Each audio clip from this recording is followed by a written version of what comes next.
नवी मुंबई में redevelopment project start करने वालों में दो नाम सबसे ज़्यादा हम उभर कर आता है। एक तो ईवी होम्स और दूसरा अरिहंत सुपर स्ट्रक्चर्स लिमिटेड।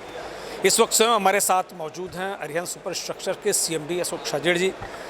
आपने नवी मुंबई में डेवलपमेंट को आगे बढ़ाया, गति दी और आज पहली बार नवी मुंबई में इस तरह का रीडेवलपमेंट को अवेयरनेस को लेकर, लोगों को जानकारी देने को लेकर, सोसाइटियों को इन्फॉर्मेशन देने के लिए ये इस तरह का एक्सपो पहली बार आयोजित किया गया।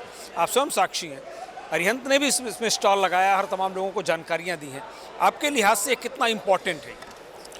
बहुत ज़रूरी था लोगों को अनुभव दिलाना। तो सारी सोसाइटीज़ आके कुछ बातचीत कर रही है, चर्चा कर रही है, तो ज़रूर कुछ सही समझ के जा रही है। और मेरा मानना है कि बहुत अच्छे टेकअवेज रहेंगे इस एक्सपो से हर एक सोसाइटी के लिए। उनको उनकी खुद की गणना करने का एक मौका मिलेगा। वो कहीं पे कैरिड अवे नहीं हो जाएंगे। कुछ कंसल्टेंट्स के, कुछ पीएमसी या कुछ सोसाइटी के अंदर के मेंबर से हर व्यक्ति समझ सकता, तो अपनी अपनी गणना कर रहा है कि वाकई मेरा मूल्यांकन क्या है। और जब ये सही मूल्यांकन हो जाएगा, सही गणना हो जाएगी, तो ज़रूर डेवलपमेंट भी सही होगा। और आने वाले समय में जैसे हम नव भारत की बात करते हैं, उसी तरह से हमें नवी मुंबई का निर्माण होता हुआ दिख रहा है। एक नया सिटीस्केप आएगा, एक नया चेहरा दिखेगा नवी मुंबई को अगले 1-2 दशक के अंदर अंदर। छाजेड़ साहब, आप खुद इसमें एक्सपीरियंस कर चुके हैं क्योंकि आपके कई रीडेवलपमेंट प्रोजेक्ट, बड़े प्रोजेक्ट चल रहे हैं और उसको सक्सेसफुली आप डिलीवर करने के प्रयास में हैं। सबसे बड़े चैलेंजेस क्या थे जो इस प्लेटफॉर्म के सामने आने के बाद उसे आपको लगता है कि मदद मिलेगी उसको समाधान? सबसे पहला रीडेवलपमेंट का प्रोजेक्ट नवी मुंबई में बिफोर रीडेवलपमेंट की पॉलिसी के हमने अरिहंत हमारी कंपनी ने लिया। एकता कोऑपरेटिव हाउसिंग सोसाइटी और Kailash Shikhar cooperative housing society sector 9 Vashi में। और यही एक्चुअल में मूल आधार था रीडेवलपमेंट की पॉलिसी को जन्म देने का। और वो एक समय अलग था जहाँ पे काफ़ी धुंधलापन था डेवलपर के लिए भी, सोसाइटी के लिए भी। लेकिन फिर भी मैं शुक्रगुजार, मैं थैंक यू बोलूँगा सारे सोसाइटी के मेंबर्स को, उनके सेक्रेटरीज़ को, चेयरमैन्स को, एकता शिखर कोऑपरेटिव हाउसिंग सोसाइटी और कैलाश शिखर को, कि उन्होंने हमें समझा और हमारा साथ दिया और हमारी हर बातों को समझ के माना, परिवर्तन किया अपने डिमांड्स को। और आज हम देख रहे हैं कि वो प्रॉपर्टीज़ आज कंप्लीट हो रही है और समय के टाइम पे ऊपर उनको अगले साल इनकी सबके नए घर में जाने की एक जो सपना था वो पूरा होगा। एक हमेशा आप आज पैनल डिस्कशन में भी समझ में आया कि सोसाइटी जो मेंबर, जो टेनेंट्स, उनमें बहुत सारी भ्रांतियाँ हैं, बहुत सारा कन्फ्यूजन है। क्या इस तरह के प्लेटफॉर्म इस कन्फ्यूजन को दूर कर सकते हैं और सही डेवलपर्स चुनने के लिए मदद कर सकते हैं? बिल्कुल। एक तो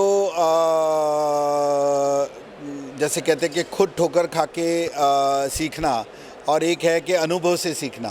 तो बुद्धिजीवियों ने हमेशा कहा है कि सेक्टर के जो भी मेन स्टॉलवर्ड्स है और बड़ा जो बाज़ार है, उससे अनुभव से सीखने से आपका समय कम जाएगा। तो सारी सोसाइटियों को समझना है कि हमें ठोकर खा के नहीं सीखना है, हमें अनुभव से सीखना है। और अनुभव पढ़ने के, देखने के और सुनने के लिए पर्याप्त उदाहरण है। मुंबई खुद एक इतना बड़ा है और नवी मुंबई खुद हो रहा है, तो बहुत सारी सोसाइटियाँ जिन्होंने डेवलपमेंट कंप्लीट कर चुके हैं, उनके अनुभव से अपनी खुद की एनालिसिस असेसमेंट करें, यही उनसे गुजारिश रहेगी। आने वाले समय में नवी मुंबई डेवलपमेंट, जो रीडेवलपमेंट बूम करने वाला है, तो क्या सावधानी रखनी चाहिए सोसाइटियों को? क्या सुझाव देना चाहिए? सबसे बड़ा तो ये कि थोड़ा कम या ज़्यादा सही, काम का पूरा होना ज़रूरी है। और अमूमन नवी मुंबई के सारे डेवलपर्स में अगर हम देखें तो हमारे किसी डेवलपर ने आज से पूर्व भी, पिछले 2-3 दशक में भी, किसी ने भी कोई प्रोजेक्ट अधूरा नहीं छोड़ा है। सभी विश्वासपूर्वक डेवलपर है, छोटा हो, बड़ा हो, बड़े नाम वाला हो, नई नाम वाला हो, आप किसी पे भी विश्वास कर सकते हो। नवी मुंबई का डीएनए रहा है कि उन्होंने प्रोजेक्ट्स पूरे किए हैं। तो उनका मूल्यांकन, उनका आंकलन कहीं किसी मुंबई डेवलपर के सामने ये ना करे कि भाई ये क्वालिफाई नहीं होते हैं करके। ये 100% इनका जो जज्बा, जो डीएनए रहा है कि भाई हम बिल्डिंगें पूरी करते हैं, और मेरे सारे डेवलपर्स और भाइयों ने इस चीज़ को पूरा किया है। किसी ने भी आज तक कोई बिल्डिंग अधूरी नहीं छोड़ी है, और इसलिए यही कहूँगा कि नवी मुंबई का जो वापस पुनर्निर्माण है वो भी अपने ही उन्हीं हाथों से हो जिन्होंने इसका प्रथम निर्माण किया था। कोई सुझाव पॉलिसी के मामले में दे सकते हैं कि जो सरकार को करना चाहिए ताकि रीडेवलपमेंट को और भी गति मिले और रफ्तार मिले? सरकार ने बहुत अच्छी पॉलिसी ऑलरेडी 2014 में रखी हुई है, जिसके अंदर सोशल फैसिलिटी के भी एरियाज़ का निर्माण किया गया है। तो सरकार की तरफ अभी इसमें कुछ ऐसा है नहीं जिसके कारण कोई डिफ़िकल्टीज आ सके।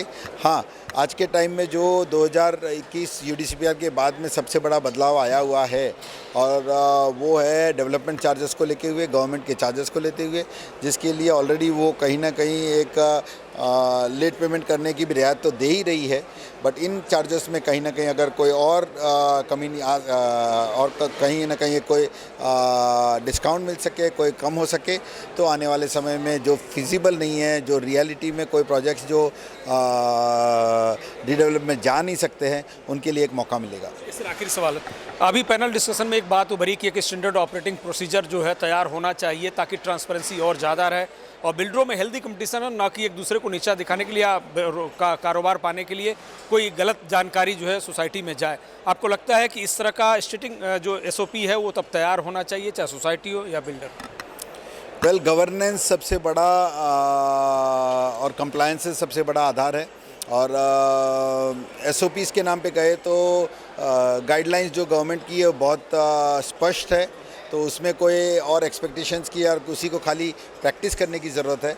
और रही बात डेवलपर्स के अंदर एसओपीज़ करने की, तो कंस्ट्रक्शन के लिए ऑलरेडी नेशनल बिल्डिंग कोड और वगैरह है, सेल्स के लिए रेरा रेगुलेटर ऑलरेडी है, तो ऐसा कोई इन सबका समावेश करके कोई एक वाइट पेपर नया बनाया जा सकता है।